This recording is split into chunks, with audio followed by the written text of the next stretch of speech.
Olá, pessoal, boa noite, tudo bem? Primeiro, seja bem-vindo todos aí. Vamos dar início aí à nossa aula de catéter nasal de alto fluxo, né? Para quem não me conhece ainda, eu sou o professor Alex, eu sou professor da Beta Saúde, já vai fazer fazem 3 anos aí que eu sou, tanto no programa de pós-graduação em gerontologia, como também no programa de pós-graduação em fisioterapia intensiva, cardiorrespiratória e hospitalar. Eu já tenho mais de 10 anos de experiência na área de fisioterapia intensiva e sou professor há mais de 7 anos também, sempre trabalhando e atuando na área da cardiorrespiratória hospitalar. Sou mestre em ciências, voltado para gerontologia, então eu tenho um olhar bem voltado para idoso, eu gosto da população idosa, e que é uma área que cresce bastante, né?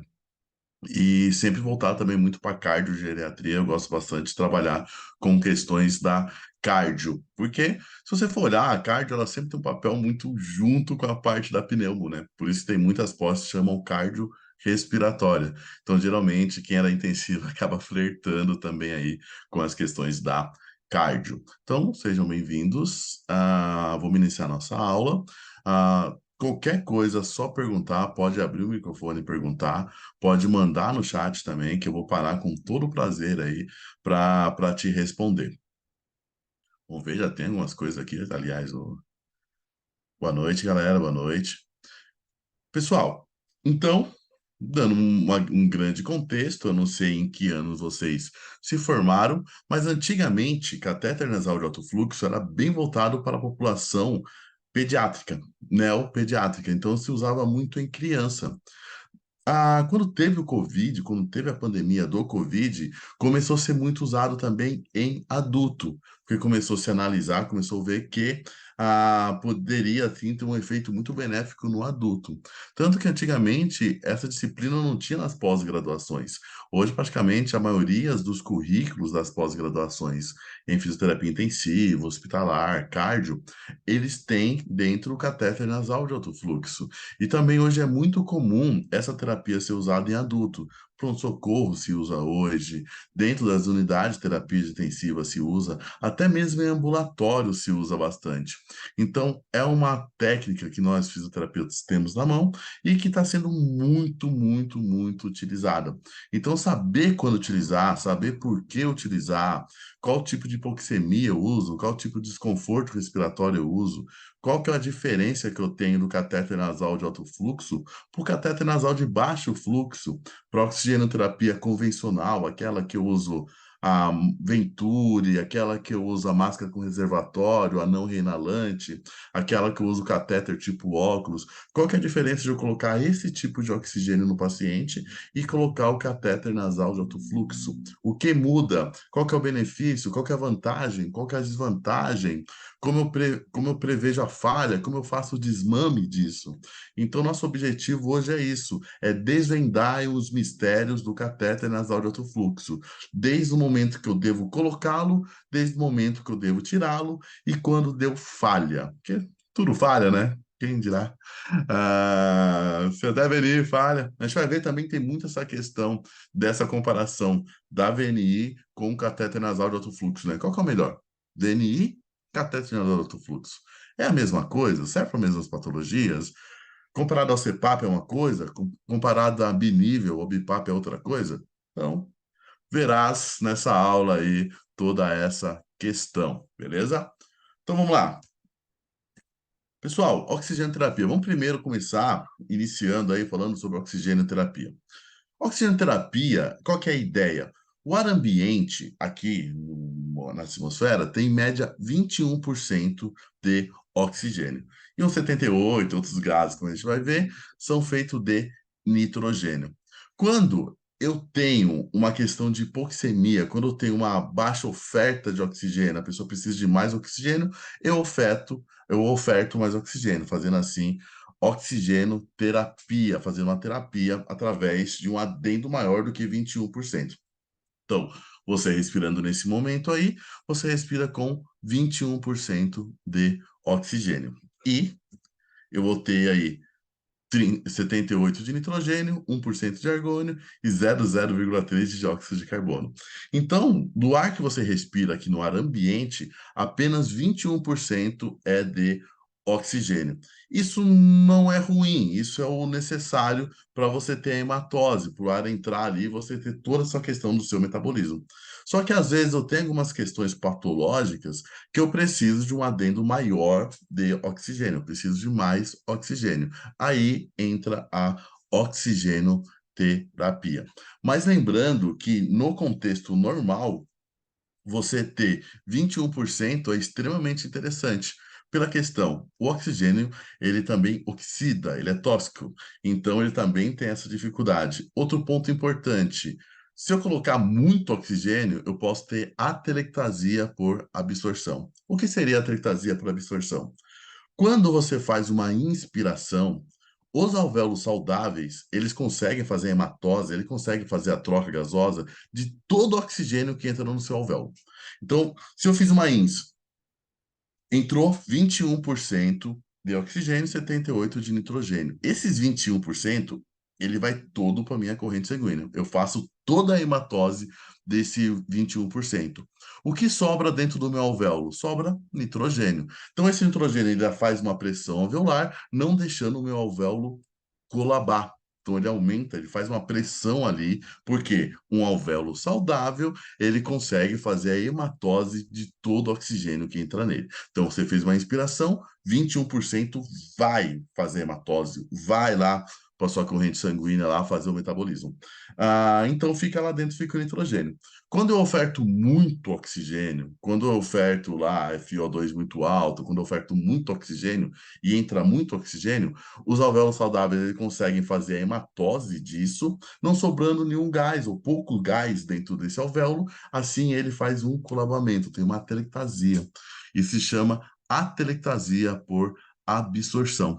Então, é muito importante esse 21%, porque eu tenho necessidade de outros gases e esse 21% é o suficiente para fazer o metabolismo, para que eu não entre em uma hipóxia. Então, esse 21% em condições normais está ok.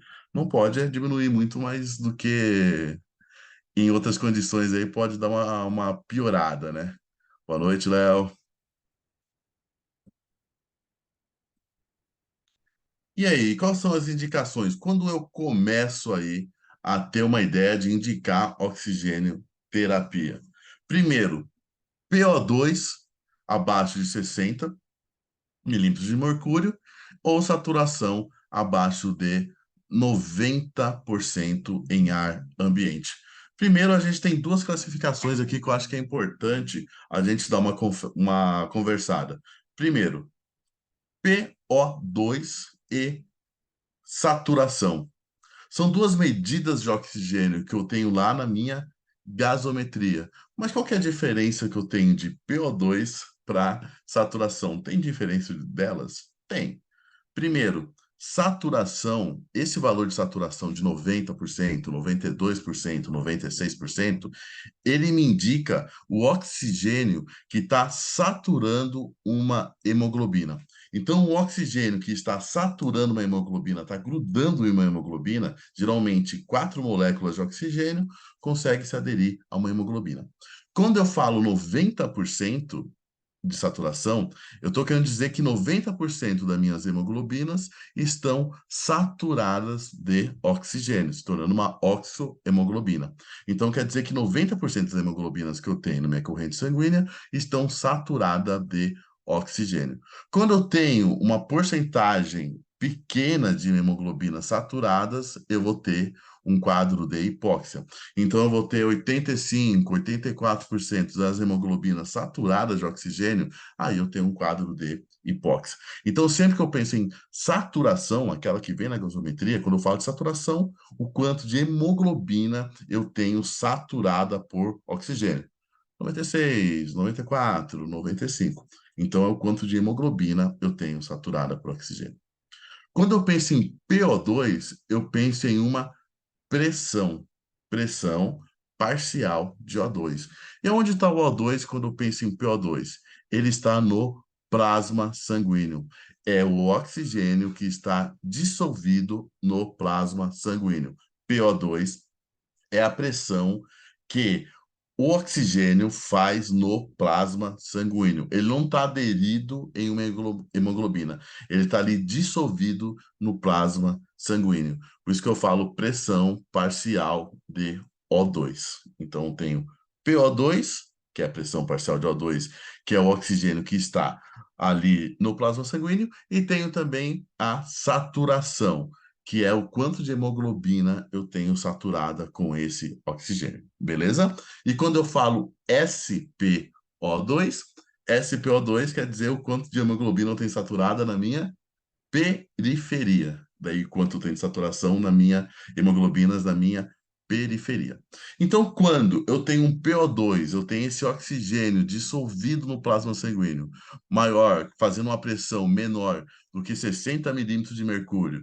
Quando eu tenho hemoglobina saturada com oxigênio, menor do que 90%, não é, 90% em ar ambiente, eu preciso de um aporte maior de oxigênio. Eu preciso colocar mais oxigênio ali. Então já é uma questão. Saturação, menor do que 88, durante a deambulação, exercício ou sono, ou portadores de doença cardiorrespiratória. Então, vamos pensar o paciente que ele precisa de oxigênio só durante o exercício. Lembrando, quando eu faço exercício, eu tenho uma maior demanda metabólica. Eu vou ter ali o metabolismo aeróbio, aonde eu vou ter uma maior demanda metabólica. Aí eu preciso de uma quantidade maior de oxigênio. Quando durante o exercício eu tenho uma queda menor que 88, ou pessoas que têm na questão do sono ali, durante o sono, tem uma queda para menos de 88, também é indicativo que eu use oxigênio terapia. Insuficiência respiratória aguda e crônica, angina instável, insuficiência cardíaca, hipertensão pulmonar, PCR, recuperação após anestesias, também são indicativos aí que eu posso usar oxigênio terapia. Paciente grandes queimados. Então, paciente grande queimado é o quê? Aquele paciente que tem mais de 20% de área corpórea queimada e queimaduras ali a partir de segundo grau. Então, aquele paciente que tem uma grande área queimada, ele também precisa de oxigênio terapia. Cuidados paliativos, intoxicação por gases, que a gente vai dar uma conversada, envenenamento por cianeto. Então, são várias situações onde eu tenho que colocar um aporte maior de oxigênio, aonde os 21% que eu tenho no ar ambiente não é o suficiente para que eu tenha o meu metabolismo acontecendo de forma correta. Eu tenho ali meu metabolismo acontecendo com um déficit de oxigênio. Então, quando eu tenho esses aspectos, eu posso colocar um pouco mais de oxigênio. Belezinha?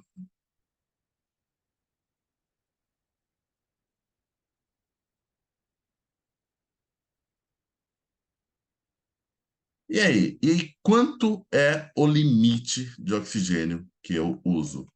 Ó, você agora, se você colocar o oxímetro no seu dedo aí e aparecer uma saturação de 99%, beleza, cara, maravilhoso. Se aparecer uma saturação de 100%, maravilhoso, assim. Você em ar ambiente, você satura o que você quiser. Tá dentro aí, vai que vai, vida que segue. No entanto, a partir do momento que eu coloquei um aporte de oxigênio, pode ser 1 litro no catéter nasal de baixo fluxo, ele não pode saturar mais que 96%.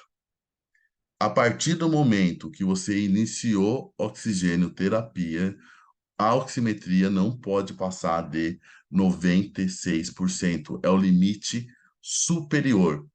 Ah, Alex, quer dizer o quê então? Então, se eu estou colocando 3 litros no catéter nasal de baixo fluxo e o paciente está saturando 97, você deve abaixar, começar o desmame desse oxigênio.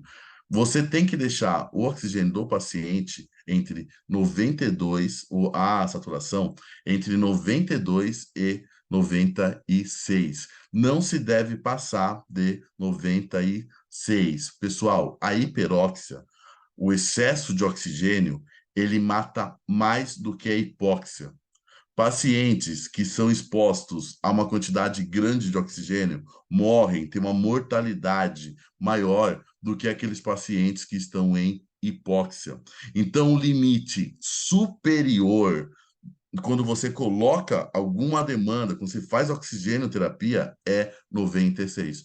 Ah, professor, mas em área ambiente o cara saturava 98. Beleza, em área ambiente ele satura o que ele quiser. Mas a partir do momento que você colocou um aporte de oxigênio, ele não deve passar de 96. Se ele estiver fazendo 97, 98, você deve abaixar. Quanto mais, melhor? Não. Ah, que lindo, ele está saturando 99%, ele vai morrer. Ele vai morrer mais rápido que se estiver saturando pouco. Hiperóxia, o excesso de oxigênio, mata mais do que hipóxia. Então, para a maioria das patologias, a gente vai ver que o quê? O limite superior é 96% e o limite inferior 92%. Claro que eu vou ter condições especiais, mas dentro disso vai ficar a média de tudo. Não devo passar de 96%. Na ventilação mecânica eu não devo. Na ventilação mecânica não invasiva eu não devo. No catéter nasal de alto fluxo, que vai ser nosso estudo hoje, não devo. E na terapia de oxigenoterapia convencional também não devo. Limite superior 96. Ah, mas é tão bonito ver o paciente saturando 99.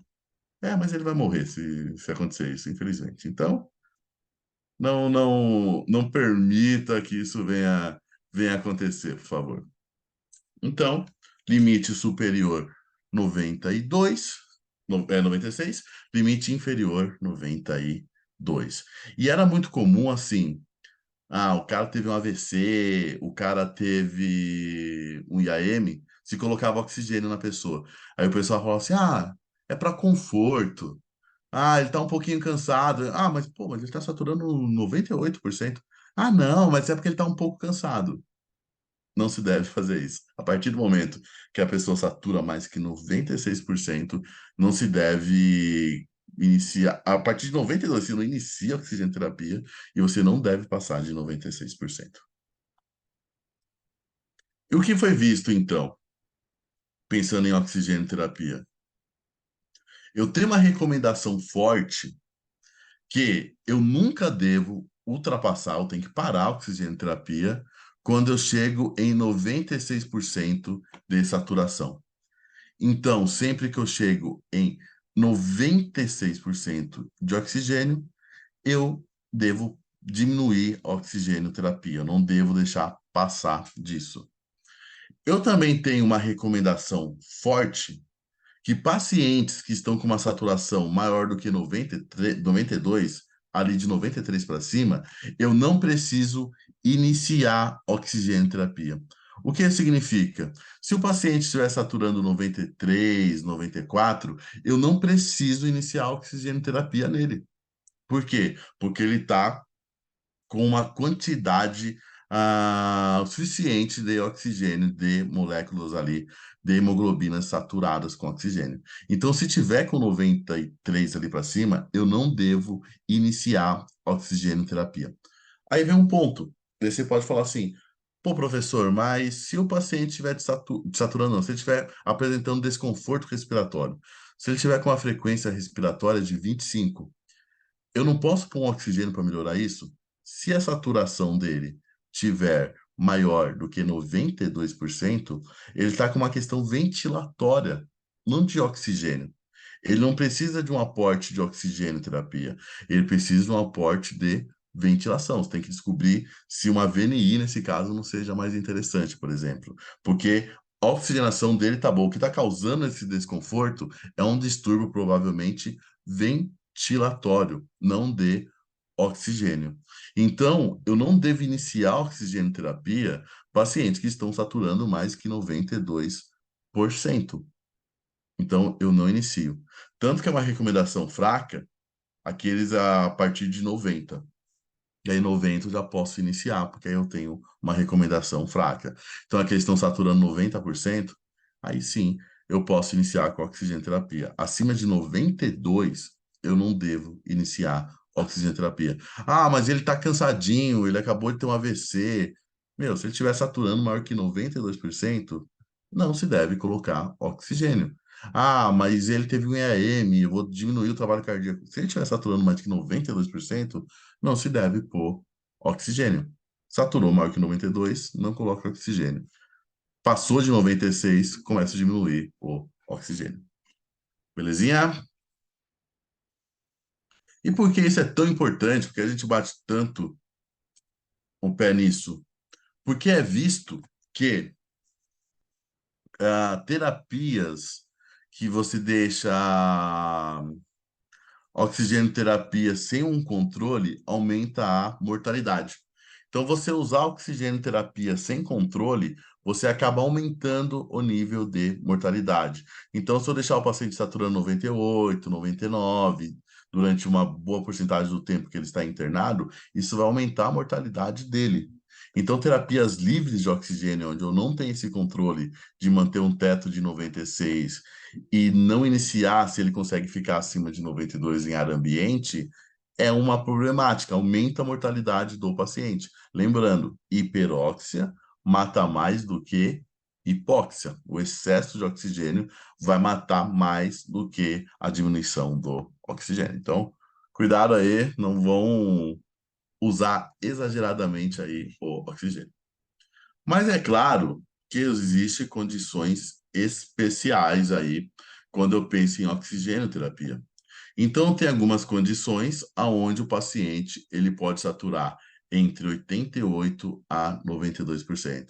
A mais conhecida de todas, provavelmente, a DPOC. Pacientes com DPOC, eles já têm um aprisionamento aéreo crônico, né? Então, ele já tem um aprisionamento aéreo. Ele tem a diminuição da elastância ali do seu pulmão, então ele perde elasticidade, para onde ele vai e não volta. Eu vou ter essa inflamação sistêmica e esses pacientes acabam sendo retentores crônicos. Eles retêm CO2 de uma forma crônica. Você fazer o paciente DPOC saturar mais que 92% desencadeia ali uma questão da toxicidade do oxigênio e também de reter mais CO2. Então, eu também posso levar a um rebaixamento de nível de consciência, dentre outras coisas. Então, o paciente com DPOC, ele tem que saturar de 88 a 92%. Então, se ele virar um exemplo, um O2 dependente, aquele paciente que vai ter que usar O2 em casa, eu tenho que manter essa faixa. Nossa, mas ele saturar 95 não é lindo? Não, vai ser um excesso de oxigênio nessa condição, aumentando a chance dele de mortalidade. Hipoventilação por obesidade. Ó, pacientes obesos, IMC super altos, o que acontece? Eu vou ter uma grande quantidade de tecido adiposo ali no meu abdômen. Lembrando que quem divide minha cavidade abdominal para minha cavidade torácica é o diafragma.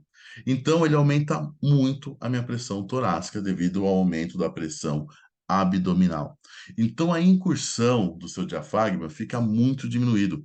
Então, pacientes obesos, eles tendem a hipoventilar. Se o paciente obeso, ele hipoventila, ele tende a ter uma saturação menor. Então, você fazer uma grande oferta de oxigênio para um paciente obeso, querendo que ele sature 98, 96, 97, também vai prejudicar muito essa questão dele. Porque o paciente obeso, ele tem uma grande problemática por hipoventilação, devido a essa pressão causada pelo excesso de tecido adiposo, principalmente abdominal. Não é uma questão de oxigênio. Então, você dá muito oxigênio, você pega essa toxicidade do oxigênio, piora muito essa condição. Então, o obeso, a gente trabalha muito a ventilação dele. E ele, mesmo assim, vai ter uma saturação um pouco menor do que uma pessoa não obesa saudável. Uma pessoa não obesa que não tem outra patologia vai saturar de 92 a 96. Pacientes obesos podem saturar em média 88 a 92. Lembrando que grandes obesos muitas das vezes evoluem para o uso de CPAP, tanto para dormir por causa de condições de apneia do sono. Eles fazem muita apneia do sono. Lembrando que paciente com apneia do sono chega durante a madrugada a saturar 78, 76. Eles têm uma hipoxemia ali durante a madrugada absurda. Doenças respiratórias neuromusculares. Então, algumas doenças neuromusculares, de forma geral, acabam diminuindo também a ventilação. Ela tem várias patologias neuromusculares que vão fazer uma hipoventilação, porque afeta a questão muscular, neuromuscular. Então, pacientes também que têm uma dificuldade de ventilar devido a questões neuromusculares, também pode saturar um pouco menos. Ele não precisa saturar ali acima de 92. Você pode assumir uma saturação também dele de 88 a 92. A apneia obstrutiva do sono, como eu falei, tá bombando, né? Claro que população obesa faz bastante, né? Mas também cardiopata, outras populações fazem. E é uma grande dificuldade, porque o paciente com apneia obstrutiva do sono, durante a noite, igual eu falei, pela questão da apneia, eles acabam saturando muito pouco. Ele tem uma grande queda de saturação. E é importante lembrar que queda de saturação, hipoxemia, quando eu tenho lá um PO2 abaixo de 66, eu tenho vasoconstrição pulmonar e também vasoconstrição periférica. Isso aumenta muito a pressão arterial do paciente. Então é muito comum que o paciente tenha um aumento de pressão arterial, ele acorda hipertenso por questões de apneia do sono. Esses pacientes, às vezes, precisam do uso de CPAP e algumas vezes também se usa o catéter nasal de baixo fluxo. Esses pacientes você pode também ter aí uma saturação de 88 a 92%. Diminuição do pulso respiratório central, então pacientes que estão rebaixados no nível de consciência também, espere-se por uma questão de hipoventilação, na verdade, que ele não sature muito mais que 88 a 92. Então, esses casos específicos, eu posso pôr oxigenoterapia, mas eu não preciso passar de 92. Eu não vou ficar na faixa de 92 a 96. Eu vou ficar na faixa de 88 a 92%. E tem uns aí que podem saturar mais próximos de 100%. Primeiro, envenenamento por monóxido de carbono. Vamos pensar agora na afinidade aí que eu tenho da minha hemoglobina. Vamos pensar assim: o cara estava no incêndio, ele não se queimou tanto, porém ele aspirou uma grande quantidade de monóxido de carbono. O monóxido de carbono ele vai ter uma afinidade maior com a hemoglobina do que o próprio oxigênio. Então, eu tenho uma questão de afinidade. Quando eu penso lá até na curva da oximoglobina, eu tenho uma afinidade melhor. Então, nesses pacientes, eu tento dar uma oferta maior de oxigênio para tentar saturar o máximo de hemoglobina possível. Para quê? Para que eu consiga aumentar essa afinidade do oxigênio com a hemoglobina. Eu não dá tempo, vamos dizer assim, do monóxido de carbono se ligar à hemoglobina. Então, nesses pacientes que estão com envenenamento de monóxido de carbono, geralmente incêndio tem essas questões. Se você reparar, quando tem incêndio, essas catástrofes como a Botkiss, por exemplo, pode ver que muitas das pessoas elas não morrem queimadas. Aquela que teve também no Flamengo, daqueles jovens, eles não morrem queimados, eles morrem envenenados por monóxido de carbono. Também tem casos de pessoas que fazem fogueira dentro de casa, lareira. O que mata geralmente não é o fogo, não é a queimadura, é o monóxido de carbono. O monóxido de carbono entra, tem esse envenenamento, ele acaba se ligando à hemoglobina, rebaixa o nível de consciência também, acabando levando a óbito. Então, quando chegar, principalmente em pronto-socorro, chega envenenamento por monóxido de carbono, eu posso colocar bastante oxigênio nele, colocar uma porcentagem grande de oxigênio para buscar uma maior saturação. Anemia falciforme. Anemias também eu tenho uma questão, que é o quê? Ah, quando eu tenho anemia, eu tenho pouca hemoglobina. E eu posso ter o quê? Uma hipoxemia anêmica. Por quê? Porque eu tenho pouca quantidade de hemoglobina para saturar.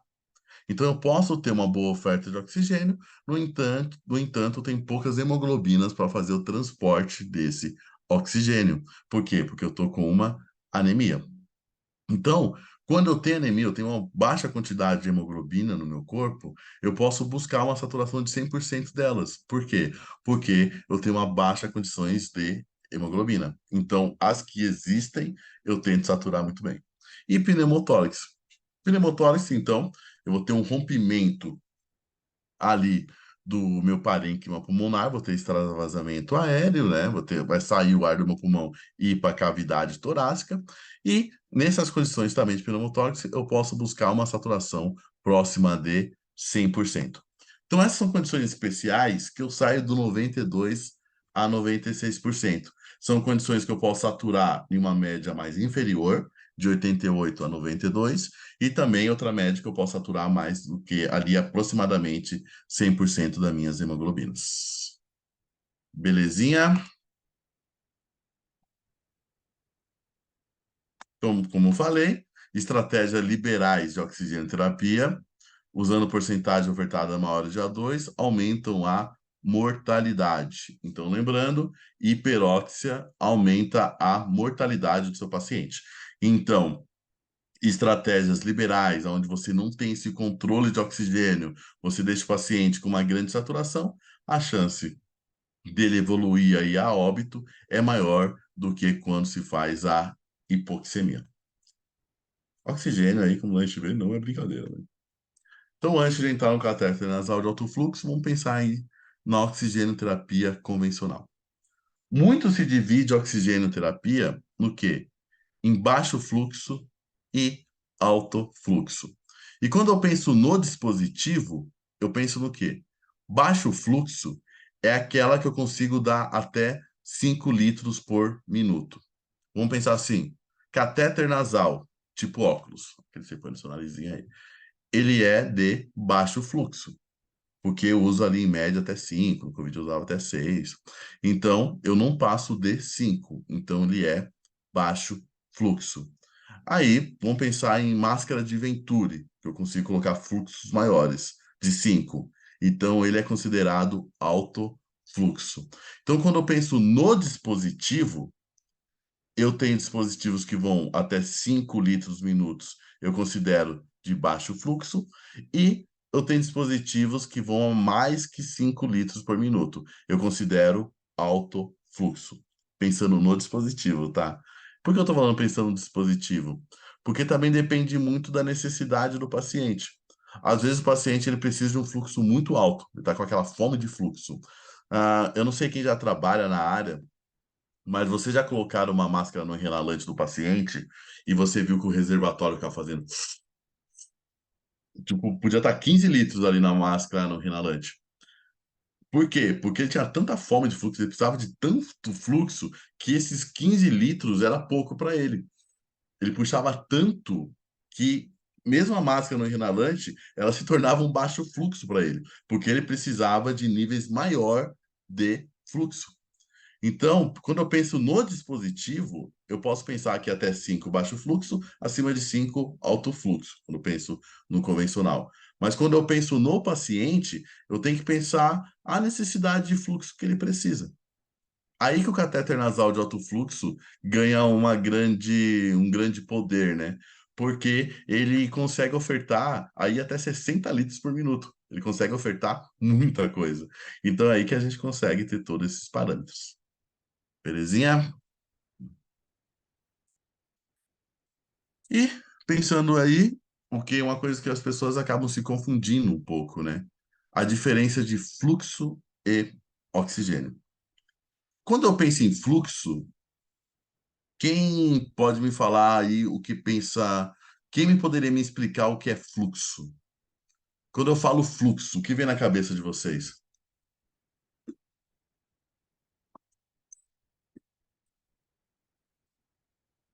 Vamos falar que é aquele rolezinho de final de semana, hein? Velocidade é um ponto importante. Volume de ar, ó, velocidade de volume de ar. Tá no caminho bom. Mas o que eu posso colocar aí quando eu penso em fluxo? Pensa que você está vendo um fluxo de carro. O que tem nesse, o que você pensa nessa questão do fluxo? Quantidade, perfeito, ó, velocidade, quantidade e de ar, que a gente está falando do sistema respiratório, né? E tá faltando só um pontinho aí que seria interessante. O que, pô, quando eu penso em fluxo? Entrada intermitente, seria mais ou menos isso, Andressa. Seria uma direção. Então, fluxo tem uma direção, uma velocidade e uma quantidade. Então, vou ter esses três fatores. Pode ver quando eu falo em fluxo, eu não falei em porcentagem de oxigênio. O que eu estou querendo dizer é que muitas pessoas pensam, associam diretamente o fluxo à quantidade de oxigênio. Quando eu penso em oxigênio, eu penso em fração inspirada de oxigênio. Quando eu penso em fluxo, eu penso em velocidade, direção e quantidade de ar que está entrando. Então, tem muitas pessoas que pensam que quanto maior o fluxo que eu estou dando, vai ser maior a quantidade de oxigênio. Mas dependendo a porcentagem de oxigênio que eu tenho, isso não quer dizer. Vamos pensar assim, eu estou dando um alto fluxo, está entrando muito rápido o ar na mesma direção, minhas aéreas, só que está entrando uma porcentagem de oxigênio de 30%. Então, é diferente fluxo e oxigênio. Deu para entender esse ponto? Que tem muitas pessoas que pensam, mas poxa, é alto fluxo, então sempre vai ter mais oxigênio. Não necessariamente. Porque o fluxo é isso, quantidade, velocidade do ar entrando. O oxigênio é o quanto tem de porcentagem naquele ar que está entrando. Então tem toda essa questão e que no catéter nasal alto fluxo a gente vai ver que vai fazer toda a diferença isso. Toda a diferença. E os convencionais, a gente vai ter todos esses perfis, né? Vou ter máscara não inalante, vou ter catéter nasal, vou ter máscara de nebulização. Tudo isso são dispositivos de oxigênio terapia convencional, que é o mais antigo, é o mais baratinho, todo lugar tem. Mas, hoje em dia, a gente tem essa terapia muito legal, que é catéter nasal de alto fluxo. Quais são as vantagens da convencional, né? Fácil instalação. Então, chegou um paciente para você ali com uma hipoxemia. É fácil você instalar um catéter, é fácil você escalar uma máscara. Qualquer profissional com pouco treinamento consegue. Hipoxemia leve, então aqueles pacientes que estão saturando 88, 89, ele tem um bom resultado. Menor incômodo. Geralmente, o paciente com catéter nasal, igual os oxigênio terapia, que são usam em casa, os domiciliares, que usam sempre, eles conseguem ficar super tranquilos. Maior tolerância, então eles conseguem ficar muito tempo com oxigênio. Não há risco de reinalação, dependendo se não for máscara.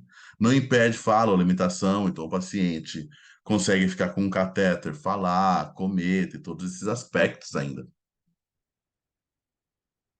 Desvantagens: sem mensuração exata de FiO2. Eu sei que todo mundo já viu aquelas tabelinhas, tipo, se eu colocar 1 litro de catéter nasal, vai ser como se ele estivesse dando 25%. 2 litros, como se eu estivesse dando 29%. Isso é bem empírico, na verdade, porque tem muito vazamento, né? Então, eu não sei o quanto de oxigênio está indo, na verdade, para o paciente. Então, quando você coloca, você tem certeza do fluxo, da velocidade, como eu falei. Você coloca 2 litros, 3 litros, 4 litros ali no fluxômetro. Só que a porcentagem de oxigênio, você não tem certeza. A fração de oxigênio, não tem como você saber. Hipoxêmicos moderados, então aquela pessoa que precisa de um pouco mais de oxigênio terapia, ele não consegue alcançar. Gases secos e frio. Isso é importante também. O oxigênio da oxigênio terapia convencional, a gente oferece um gás seco e frio. Por quê? Porque se sabe que a bolha fria, se eu pegar o umidificador, colocar água destilada fria ali, aquilo não vai melhorar a questão da oxigenação. Além disso, além de não melhorar, ele diminui o trabalho do cílio, do muco ciliar. Então também diminui o batimento ali do cílio, fazendo que a pessoa possa ter mais secreção e também aumentando aí a chance dela de infecção. Por isso, praticamente não se usa mais, né? Porque eu preciso o quê? Eu preciso do ar quente, eu preciso da bolha quente, que a gente vai ver que o cateter nasal de alto fluxo oferece essa bolha quente para gente. O ar frio que vem ali do oxigênio em baixo fluxo leva a ressecamento de vias aéreas superiores. Disfunção mucociliar, como eu falei. A questão do mucociliar seria o quê? Você está eliminando secreção, né? Constantemente o trabalho mucociliar está levando a secreção para cima para você tossir e se livrar dela, né? O oxigênio convencional, ele diminui essa mobilidade. Toxicidade para oxigênio e não utilizo umidificação. Então, eu não tenho umidificação no baixo fluxo. Então, antigamente, a gente pensava que se a gente colocasse água lá, ia ter umidificação. Hoje em dia, já está bem por terra, tem bastante artigo já falando que não se usa essa questão da umidificação em baixo fluxo. Eu sei que, principalmente, quem trabalha com home care fala: Meu Deus, o que eu vou fazer, professor? Gente, como faz para voltar para ver? Calma aí, a câmera.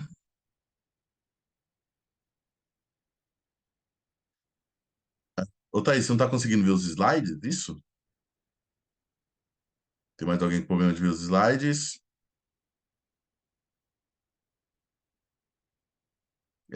Acho que deve estar. Tem mais alguém com esse problema? Que pra mim tá normal. Acho que é alguma coisa sua, hein, Thaís? Dá uma olhada aí, de repente fechar, de repente você abriu as câmeras, né? Beleza. Então, tem todas essas questões. Ah, e uma outra questão é a seguinte: a gente tem que pensar também que nem todo o ar que eu respiro chega no meu pulmão. Vamos pensar, volume minuto. O que é volume minuto? Volume minuto é todo o ar que eu movimento nas minhas vias aéreas durante 1 minuto. Então, eu coloco volume corrente vezes frequência respiratória. Daí eu vou ter um número de todo o ar que eu movimento nas minhas vias aéreas durante 1 minuto. Então vamos pensar que uma pessoa tem um volume corrente de 50 ml e ela respirou 12 vezes em 1 minuto. Então, 12 vezes 500, eu tenho 6 litros por minuto. Então, volume minuto, qual que é o cálculo de volume minuto? Volume corrente vezes frequência respiratória. Eu vou ter todo o ar que se movimentou durante 1 minuto nas minhas vias aéreas. Se você fez 20 respirações, você vai ter 10 litros. Então, quanto mais você respira, mais volume você coloca para dentro do seu pulmão, para suas vias aéreas, maior o volume minuto. Mas aí eu te pergunto, vamos pensar nesse quadro aqui. A pessoa fez 6 ml, 6 litros por minuto de volume minuto. Todo esse volume chegou no alvéolo dela? Ó, todo esse ar que você respira chega no seu alvéolo para fazer troca gasosa? Não, muito bem, pessoal. Por que não chega? Ó, eu tô aqui, ó.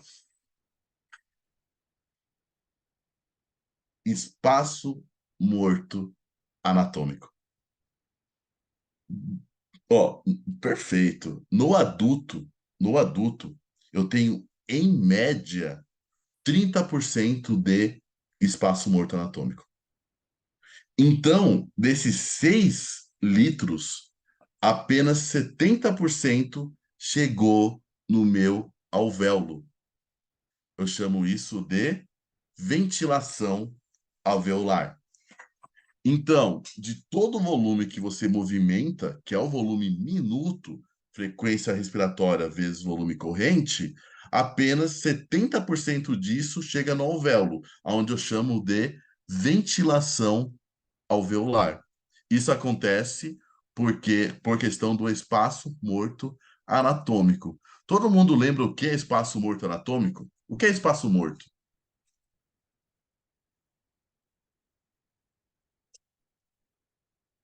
O que seria espaço morto? Quando eu falo assim, pô, o cara tá com um espaço morto aumentado.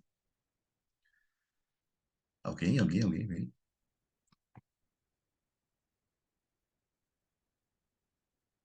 Isso, espaço morto.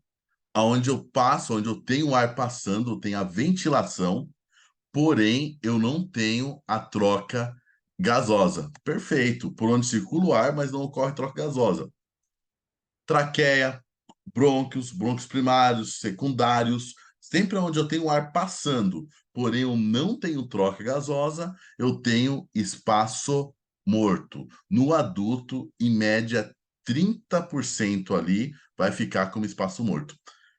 Pede 40%, criança, Nel, 50%. Nel tem muito espaço morto, tem muito espaço morto. Então, boa parte vai ficar ali e só 70% de todo o ar que você movimenta, ele vai chegar no seu alvéolo para fazer troca gasosa.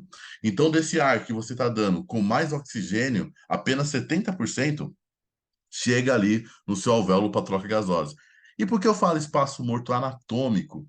Porque também eu tenho um espaço morto instrumental. Qual que é o espaço morto instrumental? Sabe quando o paciente está entubado? Eu não tenho Y. Tudo que está após o Y é espaço morto instrumental. Sabe o flex tube? Sabe a traqueinha que você coloca? Aquilo é um espaço morto instrumental. O filtro é um espaço morto instrumental. A cânula, ou a traqueostomia, é um espaço morto instrumental.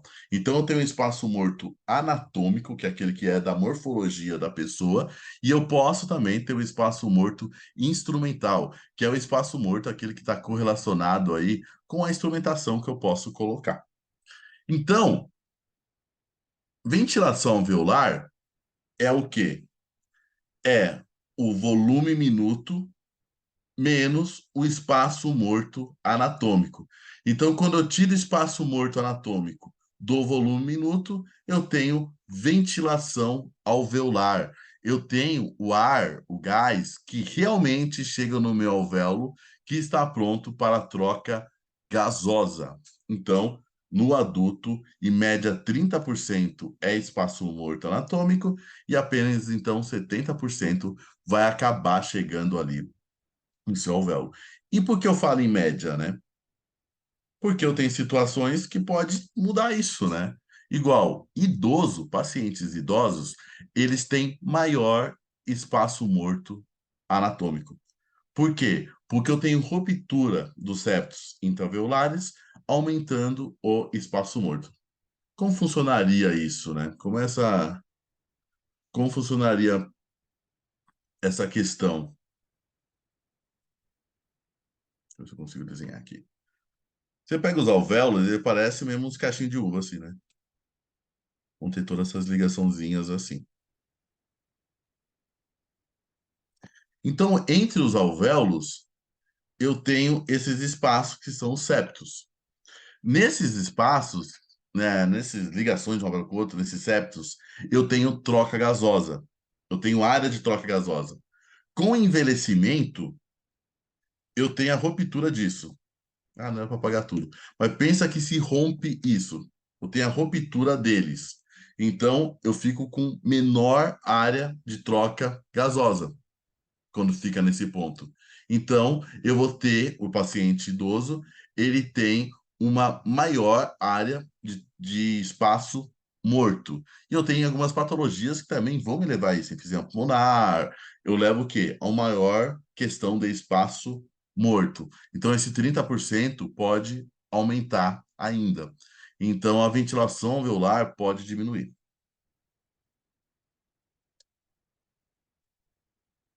E, agora que a gente deu uma leve introdução, vamos falar do catéter nasal de alto fluxo. Nosso queridinho. Hoje em dia, eu tenho instrumentos que eles já são específicos para catéter nasal de alto fluxo. Eu coloquei algumas marcas aqui, mas eu não trabalho com nenhuma, não tem nenhum conflito de interesse. Ah, Só que ele tem um valor um pouco elevado às vezes, então não é todo lugar que eu vou ter catéter nasal de alto fluxo. Eu acho que é uma tendência a começar a ter, né? Porque está sendo muito utilizado. Na pandemia foi muito utilizado. Então é uma tendência que cada vez mais tenha. E outra coisa boa é o que alguns ventiladores mecânicos já estão vindo com essa disponibilidade. Então, nós aqui da Bet Saúde, por exemplo, a gente dá estágio em alguns hospitais, que o próprio ventilador ele tem um modo catéter nasal de alto fluxo. Então, o ventilador está lá VCV, PCV, SMV, que a gente nem pensa em olhar, PSV e catéter nasal de alto fluxo. Então, alguns ventiladores, eles já vêm hoje com um modo catéter nasal de alto fluxo. Então, é algo que realmente está fazendo aí parte da nossa realidade. E se vocês forem ver também o novo consenso de SARA, síndrome respiratória, vocês vão ver que agora também entra na classificação catéter nasal de alto fluxo. Então, é uma terapia que tem se tornado recorrente e muito importante. E ter o domínio, o fisioterapeuta que tem o domínio disso, vai ser bom, porque cada vez mais vai se usar, antes usava muito em criança, e cada vez mais vai se usar também no adulto.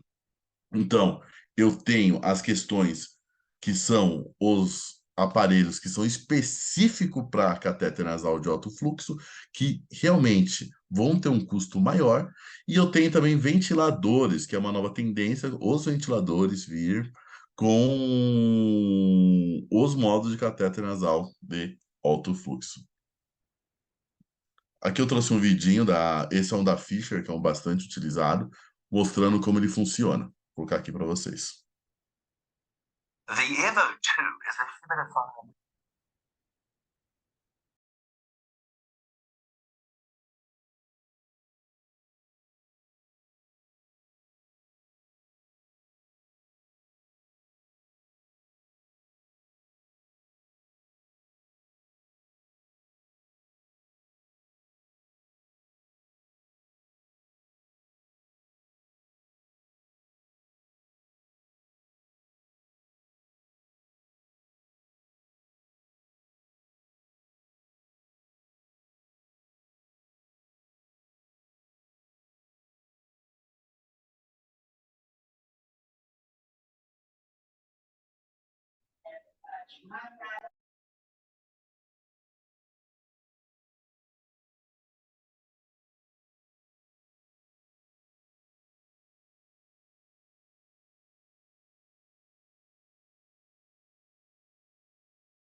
Então, como vocês puderam ver aí, eu preciso.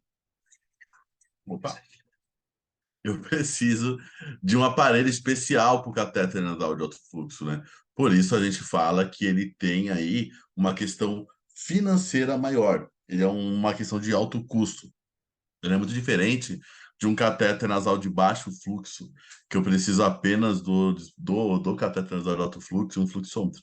Então, ele tem um valor mais elevado, mas a tendência é que os lugares comecem a ter, porque é algo que está bastante em alta mesmo e está sendo bastante estudado, tá? Então, catéter nasal de alto fluxo é uma alternativa de suporte respiratório não invasiva que é usado tanto no pronto-socorro como na UTI. Então, é muito utilizado em pronto-socorro e também muito utilizado na UTI. Ele já consegue oferecer um fluxo até 60 litros por minuto. Por isso que é o catéter nasal de alto fluxo. Então, ele consegue oferecer um grande fluxo para o paciente. Se o paciente está necessitando de fluxo, ele consegue oferecer. E ele tem mecanismos bem interessantes. Um mecanismo mega interessante dele é o wall shot. O que é o wall shot? A gente não falou do espaço morto? Então vamos pensar assim, ó. Você pegou um catéter e colocou aqui no nariz do paciente. Ó, então ele vai puxar o ar. O ar tem que passar por tudo isso daqui, por toda essa região, todo esse espaço morto, e descendo, até chegar no pulmão do paciente, para onde ele vai ter a troca gasosa. Então, ele tem uma grande área aí de espaço morto. O que é o efeito Washot? O efeito Washot, o alto fluxo, ele dá um fluxo tão rápido. Eu acho que o Gabriel tá. Deixa eu ativar o muro dele aqui, se eu conseguir.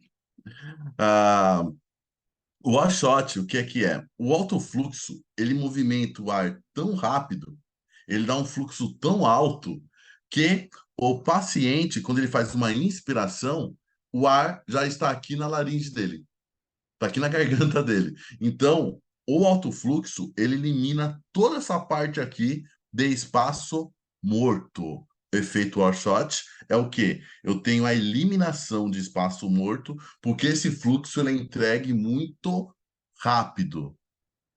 Então é tão rápido, o fluxo é entregue tão rápido ao paciente, tá ali com fluxo de 40, de 50%, que quando ele faz uma inspiração, ele não puxa o oxigênio, ele não puxa o fluxo daqui, ó. Ele puxa diretamente daqui, ó, perto da laringe dele, perto da garganta dele. Então elimina tudo isso aqui de espaço morto. Aí eu te pergunto, isso é bom para paciente que tem hipercapnia?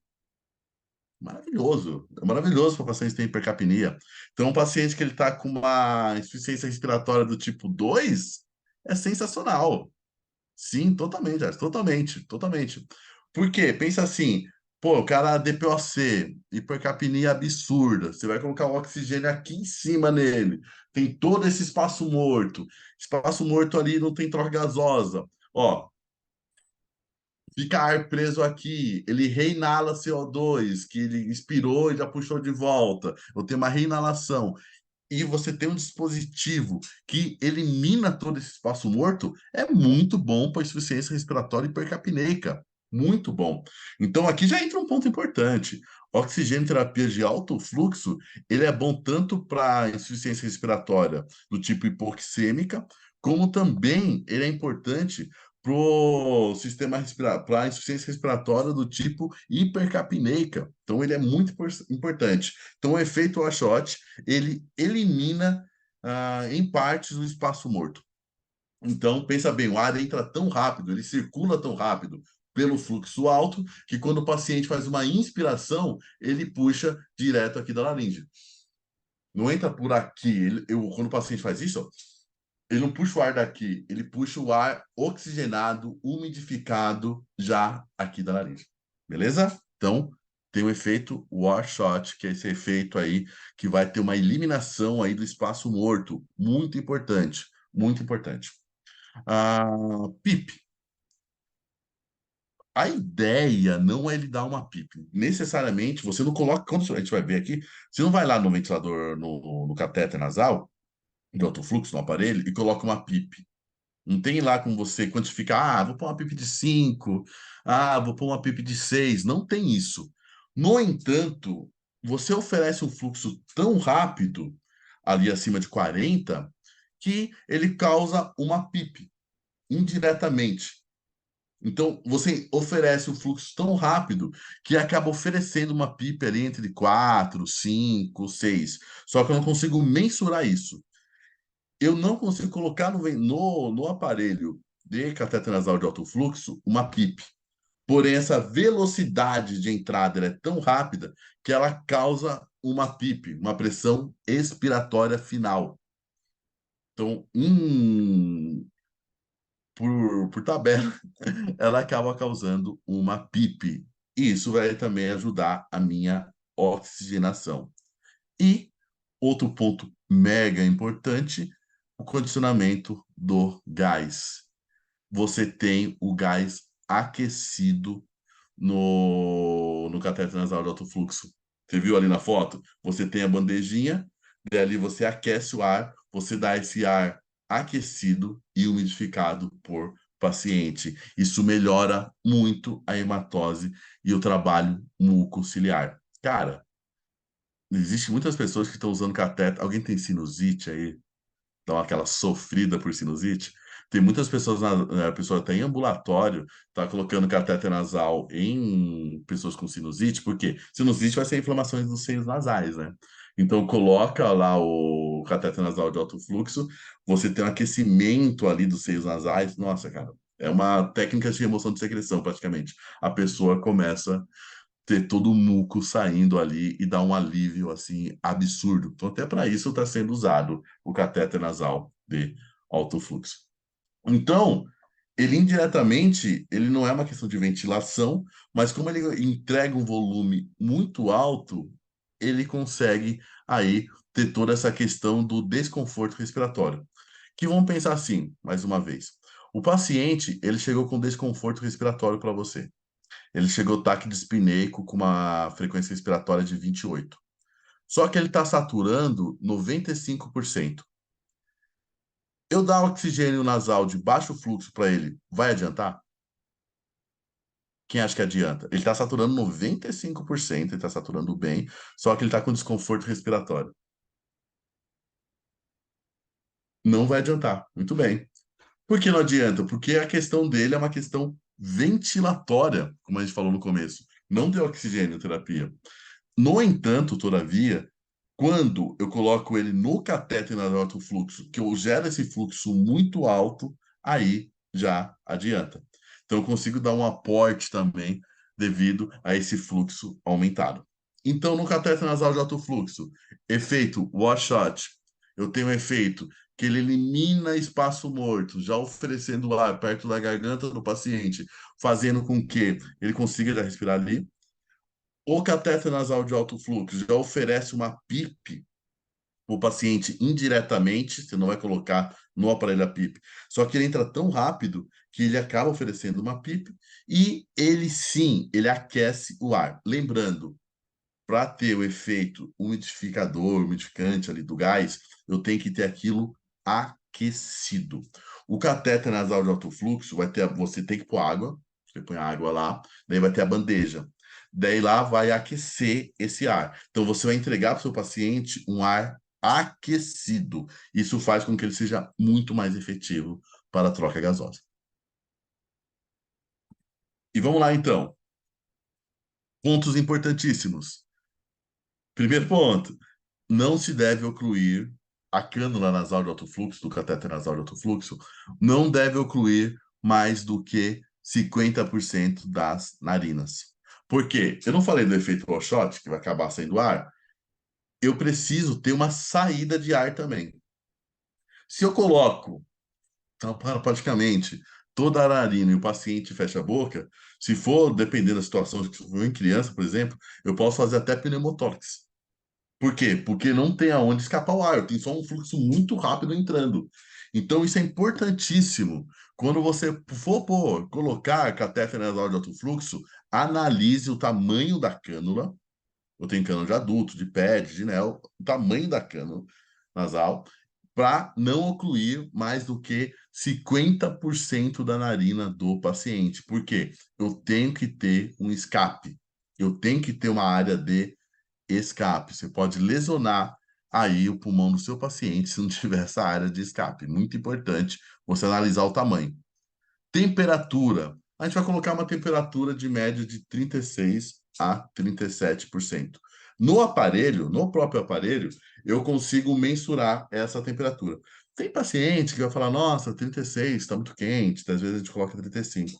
Mas o certo, cientificamente, é você colocar ali praticamente próximo da temperatura corporal dele, de 36 a 37.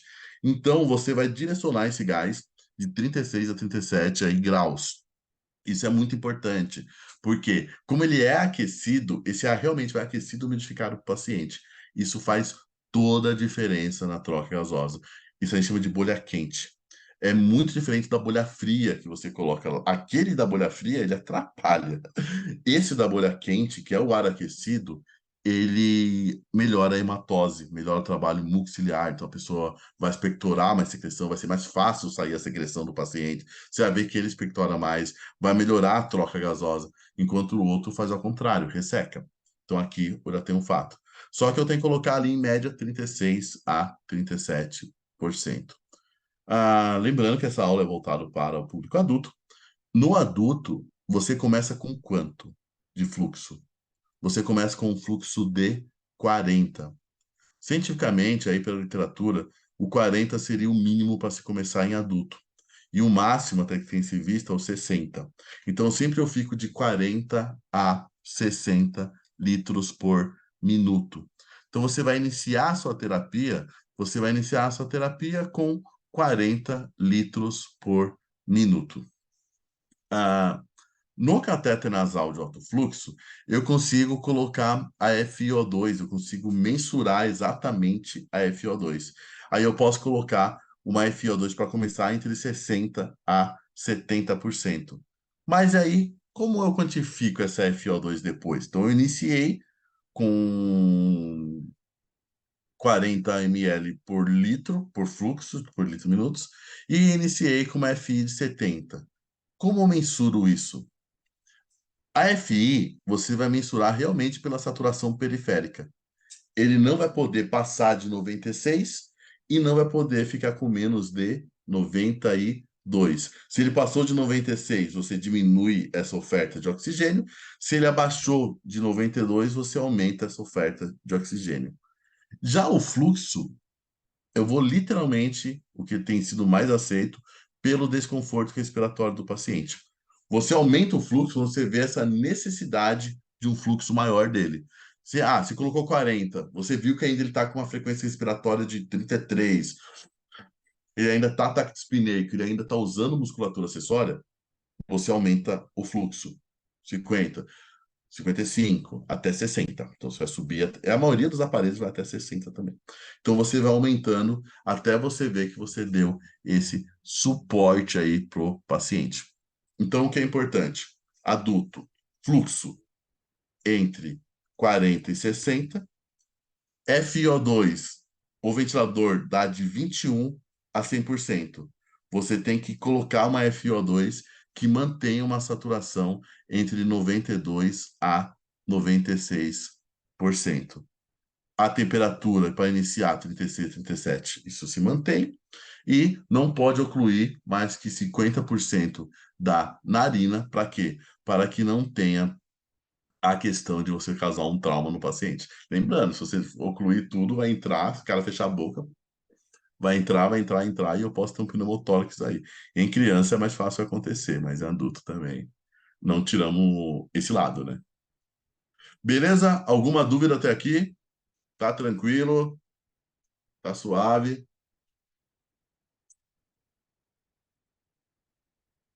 Então, beleza. Então, mais que beleza. E quais são as vantagens do catéter nasal de alto fluxo? Menor risco de toxicidade. Por que menor risco de toxicidade? Nele, eu consigo controlar a FiO2. Então, lembra que eu falei que no catéter nasal de baixo fluxo, na oxigenoterapia convencional, eu não sei o quanto de FI está indo para o paciente? Aqui, eu tenho de 21 a 100%.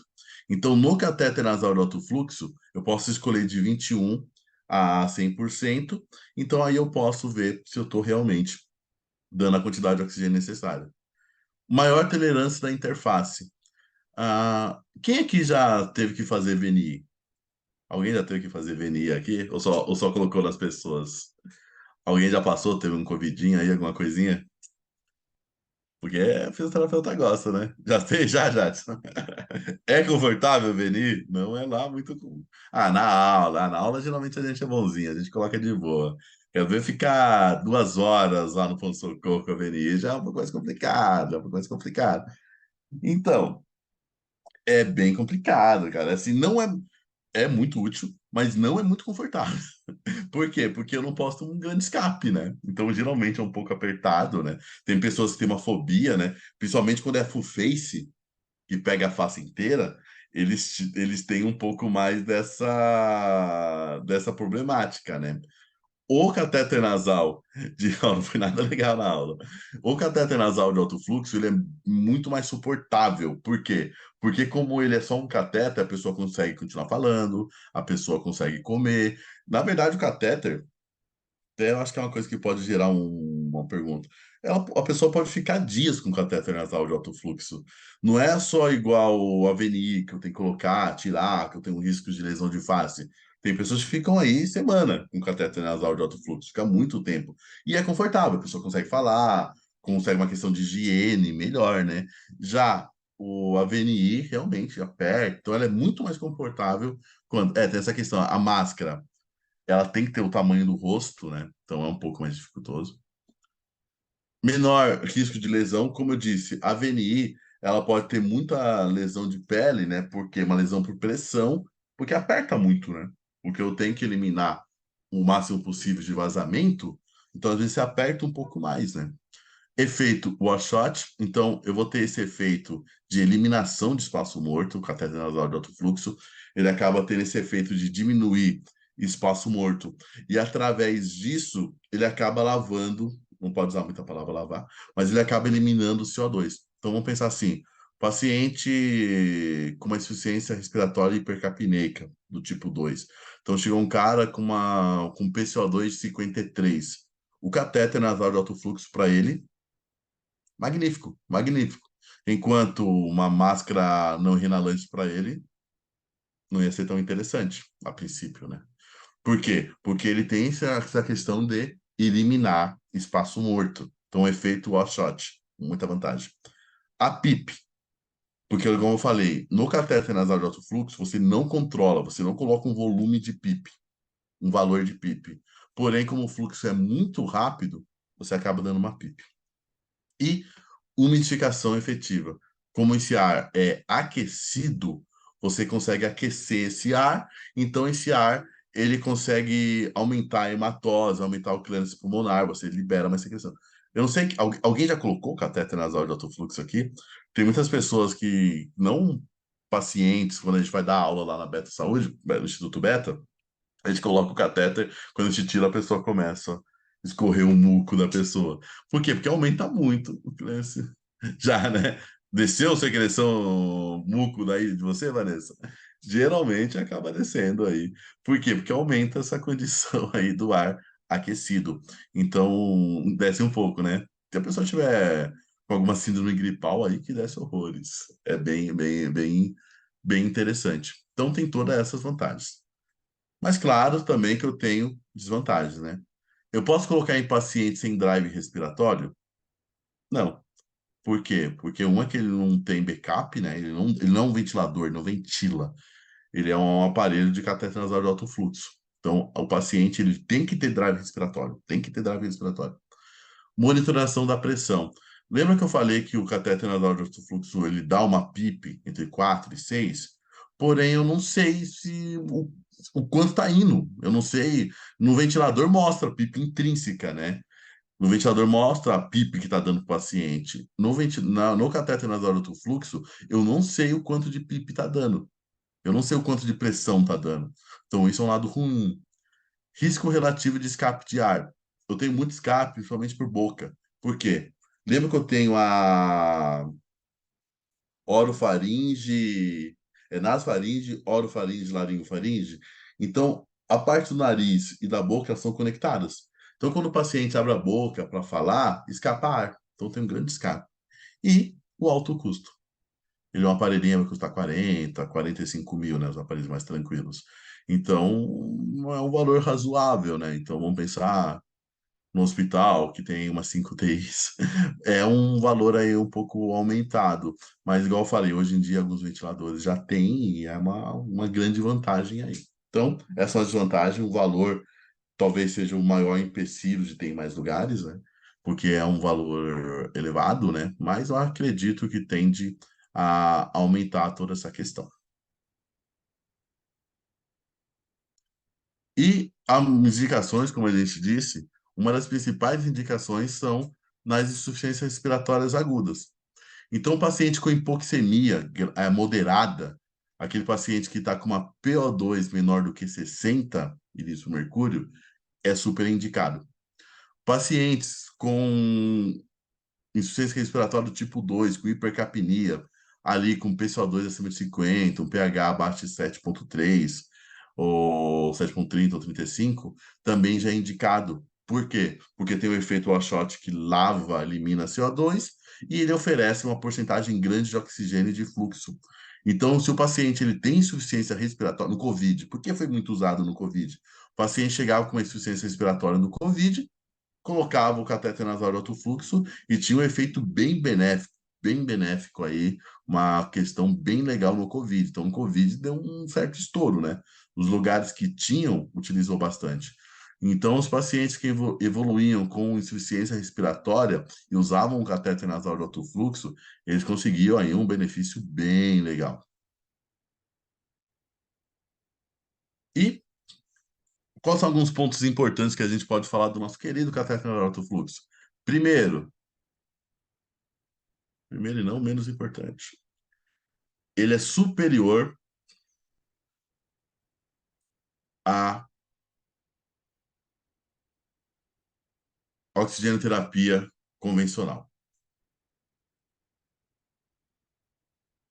Então, quando eu tenho um paciente com insuficiência respiratória e eu tenho os dois dispositivos, eu tenho uma máscara no renalante, eu tenho um catéter no alto fluxo, ele é superior à oxigenoterapia convencional quando eu penso em insuficiências respiratórias agudas. Então, ele tem um efeito melhor do que oxigenoterapia convencional. Outro ponto, ele é superior ao CPAP. Quando eu penso em ventilação mecânica não invasiva, eu tenho que pensar que eu tenho dois modos. Eu tenho o CPAP, que é o contínuo, e tenho o binível, onde eu vou ter dois níveis de pressão, que geralmente é um IPAP e um EPAP. Eu tenho um nível de pressão na INS e na ES.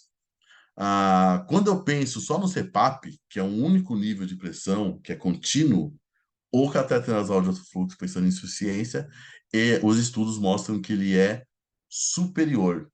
E quando eu penso na VNI em dois níveis de pressão, ele mostra resultados semelhantes. Então, quando eu penso em caso de intubação, de prevenção de intubação ou reintubação, ele tem relações semelhantes ao binível, aos dois níveis de pressão. E ele é superior à ventilação mecânica não invasiva quando eu penso em um único nível de pressão. Então, ele meio que se equivale ali à ventilação mecânica não invasiva. Com o outro lado bom, que ele é mais confortável. Então, ele é mais confortável do que a VNI, ele é superior da VNI no modo CPAP e ele tem resultados semelhantes à VNI, quando penso em intubação, a reintubação, do que os dois níveis, quando eu faço binível. Então, ele é comparável à VNI e é mais confortável. Então, ele tem uma questão bem interessante, né? Algum de vocês trabalha com catéter nasal de fluxo? Tem no emprego de vocês? Graças a Deus, nossos estágios, a gente tem algumas experiências aí e é bem legal. É legal, né, tá? O negócio dá uma. Tinha uma pergunta aqui em cima. Ah, ele pode ser usado pós-tubação?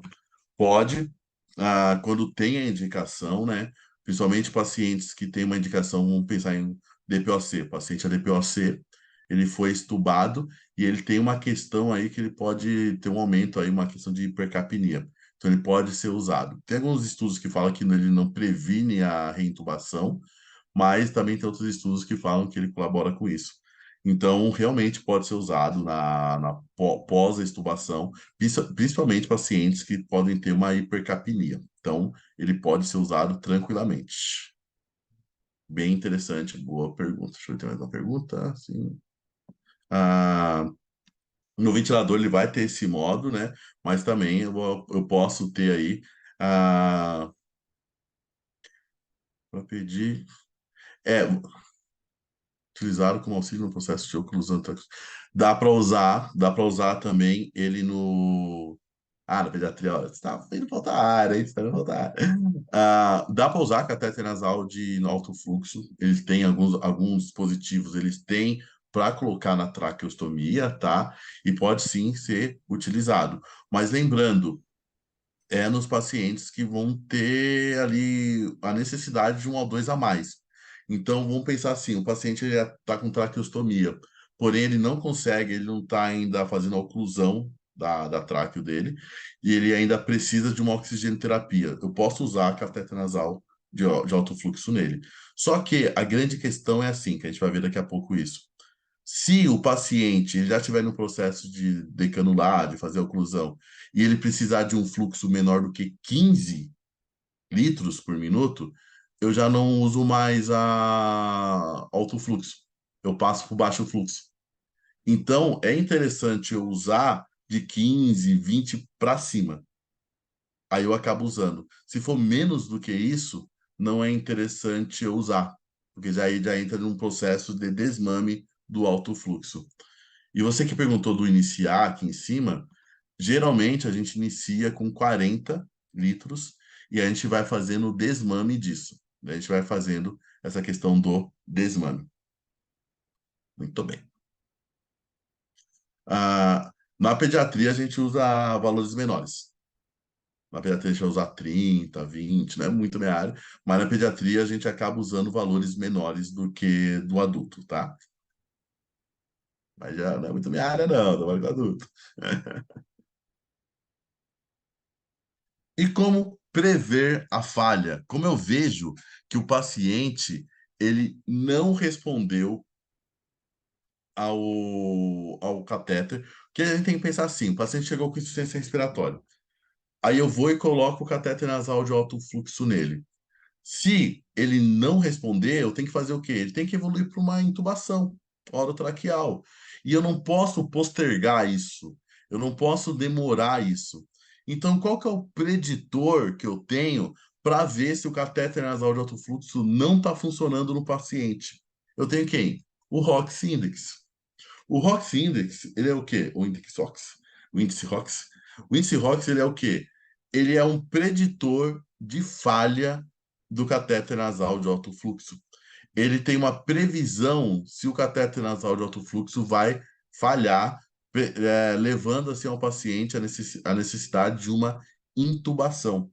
Por quê? Porque eu não posso deixar que o paciente demore demais para ser entubado, se caso ele necessita. Eu usar a AVNI não, o catéter nasal de alto fluxo, só para segurar essa intubação. Então, eu não devo fazer isso. E como eu prevejo essa falha, então, através do índice ROX? Saturação, SpO2, relação saturação FO2, né? SO2, dividido pela frequência respiratória. E o que é visto? Esse é o primeiro estudo que a gente tem do ROCA, lá de 96. Avaliou que, se o valor do ROX Index dá menor do que 4,88, avaliado depois de 12 horas de catéter nasal de alto fluxo, foi associado ao baixo risco de falha. Então, se esse valor ele dá maior do que 4,88, quer dizer que a terapia está funcionando. Então, se eu usar isso e dar um valor acima de 4,48, quer dizer que a terapia está funcionando. Se der menor do que 4,88, quer dizer que está dando falha, que provavelmente esse paciente vai evoluir para uma intubação orotraqueal. Então é muito importante eu ter o índice ROX para ver se está dando falha ou não. Então esse foi o primeiro estudo sobre isso lá em 2016. E após, eu tenho esse daqui, que é o estudo de 2019, que aí ele traz a predições não só sobre a questão de 12 horas, mas ele traz de 6 horas, 2 horas, 6 horas e 12 horas e mais de 12 horas. Aqui, qual que é importante? Isso é muito importante, na verdade. Você está na sua UTI, você está no seu pronto-socorro. Você colocou seu paciente com insuficiência respiratória aguda no catéter nasal de alto fluxo. Após 2 horas, você tem que fazer o índice ROX dele. Então, após 2 horas, você faz o índice ROX dele. Se o índice ROX ele dá menor do que 2,85, ele tem aí uma grande chance de falha. Aí, beleza, vamos pensar que deu maior do que 2,85. Você tem que fazer depois 6 horas. Se der menor do que 3,47, eu tenho uma chance de 98 a 99% de falha. Então, a chance de falhar é quase 100%. Tipo, de 100 pacientes, a chance é de 99 dar certo dele falhar, entendeu? Após 12 horas, você vai ter que fazer o índice ROX de novo. Se der menor do que 3,85, também ele tem 99% de chance de falha. E a partir de 12 horas, mais de 12 horas, se der menor do que 4,88, ele tem 80% de chance de falha. Então, você tem que fazer o índice ROX. E se der errado esse índice ROX, se der menor, ele vai evoluir para uma intubação orotraqueal. Então é muito importante você fazer o índice ROX. É muito importante você fazer o índice ROX. Para quê? Para ver se tem falha. E como é o índice ROX é feito, então? SpO2, você vai ver lá a saturação periférica do paciente, dividido pela FiO2 que está sendo ofertada lá no catéter nasal de alto fluxo, dividido pela frequência respiratória do paciente. Então, esses são os valores que eu preciso para fazer o índice ROX. Então, isso é muito importante que se faça. Para quê? Para não ter o risco de eu postergar uma intubação. Então, isso é uma coisa que tem que fazer nas duas, 6, 7, 12 horas. Duas, 6, 12 horas. Você tem que fazer sempre o índice ROX para conseguir aí prever a falha. Então, é uma forma que eu tenho de prever falha.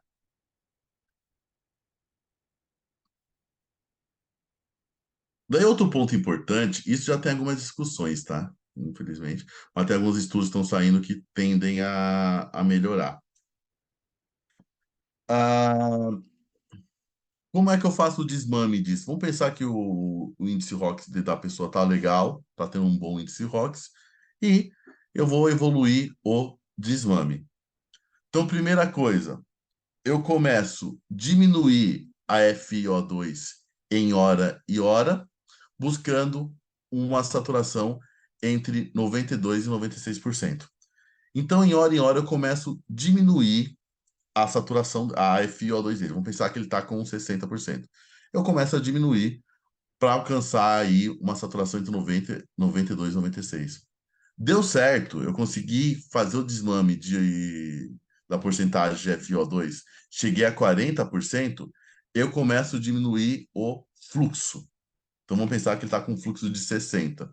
Eu começo a diminuir de 5 ml por minuto a cada 6 horas, sempre buscando uma frequência respiratória menor do que 25. Quando eu chegar em um fluxo de 15, que é um fluxo já bem baixo, eu já posso passar ele para uma oxigenoterapia convencional e evoluir o desmame total desse paciente da oxigenoterapia. Então, chegou em 15, eu posso passar ele para um catéter nasal de baixo fluxo. Então, eu vou fazer esse desmame. Geralmente, isso está muito em discussão ainda, pessoal. Eu trouxe a questão do COMEP aqui, mas tem outros artigos falando, está muito em discussão ainda. Mas o que ainda está todo o especialista ainda falando que primeiro eu começo diminuindo a FiO2. Depois que eu alcancei uma FiO2 mais baixa, ali de 40%, eu começo a fazer o desmame do fluxo. Então, primeiro eu diminuo a FiO2, depois eu diminuo o fluxo. Então, eu faço nessa ordem. Daí, geralmente, eu abaixo aí em 5 litros a cada 6 horas até chegar em 15. Chegou em 15, já se predispõe, já se pré-pensa que não tem a necessidade em continuar com oxigenoterapia de alto fluxo. Então, essa é uma forma de desmame. Então, o índice ROX me diz se está dando certo. Então, se eu pego aqui, ó, índice ROX me diz se está dando certo. Se está dando certo, se a hipoxemia dele está sendo revertida, aí eu já penso no desmame e sigo dessa forma. Beleza? Então vamos fazer aí pensar um pouco, fazer um casinho clínico com vocês aqui. Vamos pensar assim, ó. Paciente, 48 anos de idade, Covid-19 aí positivo, com início dos sintomas há 6 dias. Aguarda no pronto-socorro um leito na UTI. Então, o hospital está meio lotado e não tem leito na UTI. O paciente está com uma saturação de 84 e uma máscara não renalante a 10 litros por minuto, com uma frequência respiratória de 30 minutos, de 30 repetições por minuto, e uma frequência cardíaca de 101 batimentos por minuto. É transferida para a área de isolamento com pressão negativa, que é importante, e a equipe opta por instalar catéter nasal de alto fluxo para reverter o quadro hipoxêmico. Após 4 horas no catéter nasal de alto fluxo, o paciente apresenta uma saturação de 94, uma frequência respiratória de 93 e com uma frequência cardíaca de 90, com um fluxo de 50 litros por minuto e uma FiO2 de 60%. Aí o que eu vou pedir para vocês? Primeiro, com esses dados aqui, qual é o índice ROX? Primeiro, e dependendo do índice ROX, como eu devo evoluir o catéter nasal de alto fluxo desse paciente? Beleza? Vou levantar esse debate aqui com vocês. Vou dar aí, deixa eu ver, 5 minutinhos para vocês fazerem o cálculo e a gente volta para debater essa situação, beleza? Então, calcula para mim o índice ROX desse paciente e o que a gente deve fazer com esse resultado. Belezinha? Vamos lá, 5 minutinhos aí, hein?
Bora, bora! Estamos de volta. E aí, índice ROX ativo aí? Olha, 19 já questões. Ó, então vamos ver aqui. A Carolina falou o resultado seria aproximadamente 4,9. Se eu subir.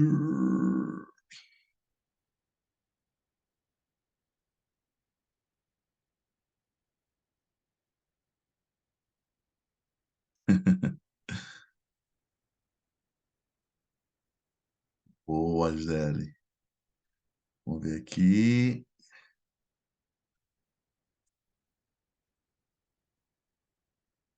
Aí. Então, pessoal aí deu. Vocês fizeram um cálculo aqui do ROX Index. Então, após 4 horas, a gente colocou ali, né? E o índice ROX dela deu um índice ROX bom, né? Deu de 6,81, né? Teria que ter feito o quê? A saturação dela tá 94, dividido por 0,6, né? Que é 60%, e depois ali dividido por 23. Aí deu um valor bom para 4 horas, que, segundo a nossa tabelinha aqui, ó,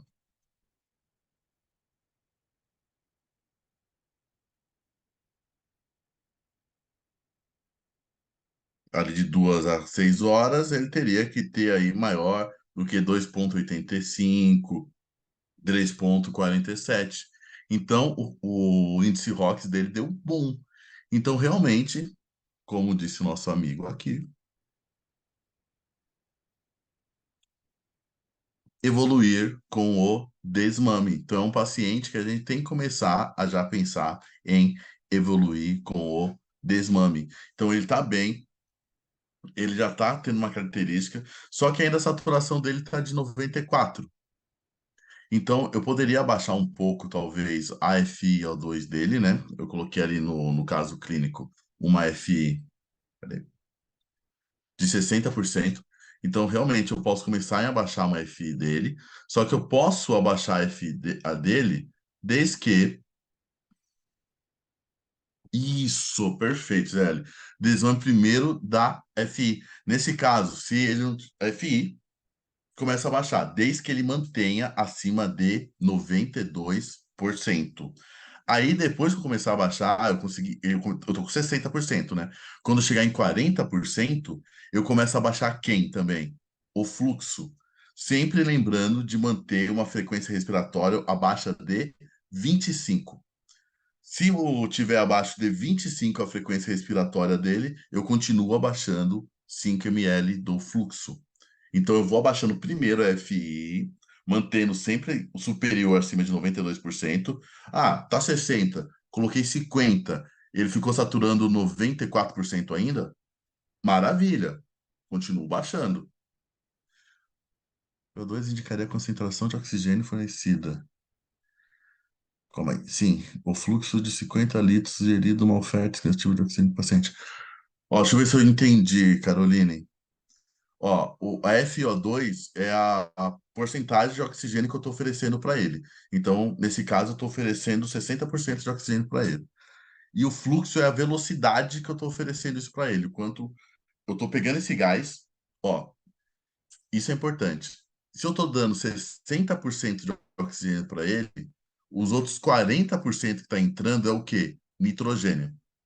Então, eu estou ofertando um gás para ela que é 60% oxigênio e 40% nitrogênio. Lembra que no ar ambiente é 21% de oxigênio e 78% de nitrogênio? Aqui, como ela está no catéter nasal de alto fluxo, eu estou dando 60% de oxigênio e está entrando só 40% de nitrogênio. E a velocidade que isso está entrando, e está entrando aquecido, tudo, é 50 litros por minuto. Aí eu vou fazer o quê no desmame? Eu fiz o índice ROX, deu beleza lá pela nossa tabelinha. Eu vou começar a diminuir a FiO2 dele, sempre mantendo, dela, né, nesse caso, sempre mantendo uma saturação maior do que 92. Tá dando ok? Eu tô abaixando, ela tá se mantendo plena, acima de 92. Quando eu cheguei em 40%, eu começo a diminuir o fluxo, aí diminuo essa velocidade. Só que às vezes, vocês vão ver isso, quem trabalha ou vai trabalhar com isso, que eu começo a diminuir o fluxo desse paciente, ele começa a ficar ataque de espineico, porque ele como se tivesse uma fome de fluxo. Você começa a diminuir o fluxo, ele tá aqui, ó, normal. Ele tá com 60, ele tá aqui, ó. Uma frequência de 20, vai. Você abaixa 10 litros de fluxo, ele começa como se estivesse com uma fome de fluxo. Aí eu tenho que retornar, entendeu? Quando eu começo a diminuir, eu tenho que prestar muita atenção na frequência respiratória dele. Se a frequência respiratória dele subir para mais de 25 repetições por minuto, já deu essa falha nessa tentativa de desmame, sabe? Eu tenho que fazer o índice ROX de novo e continuar todo esse processo. Belezinha? Mas a ideia é sempre essa mesmo. Primeiro, a FiO2, que é a porcentagem de oxigênio, eu diminuo. Chegou em 40, começo a diminuir o fluxo. Beleza? Sempre lembrando, isso. Já a pergunta é mais ou menos essa, né? Mais alguma dúvida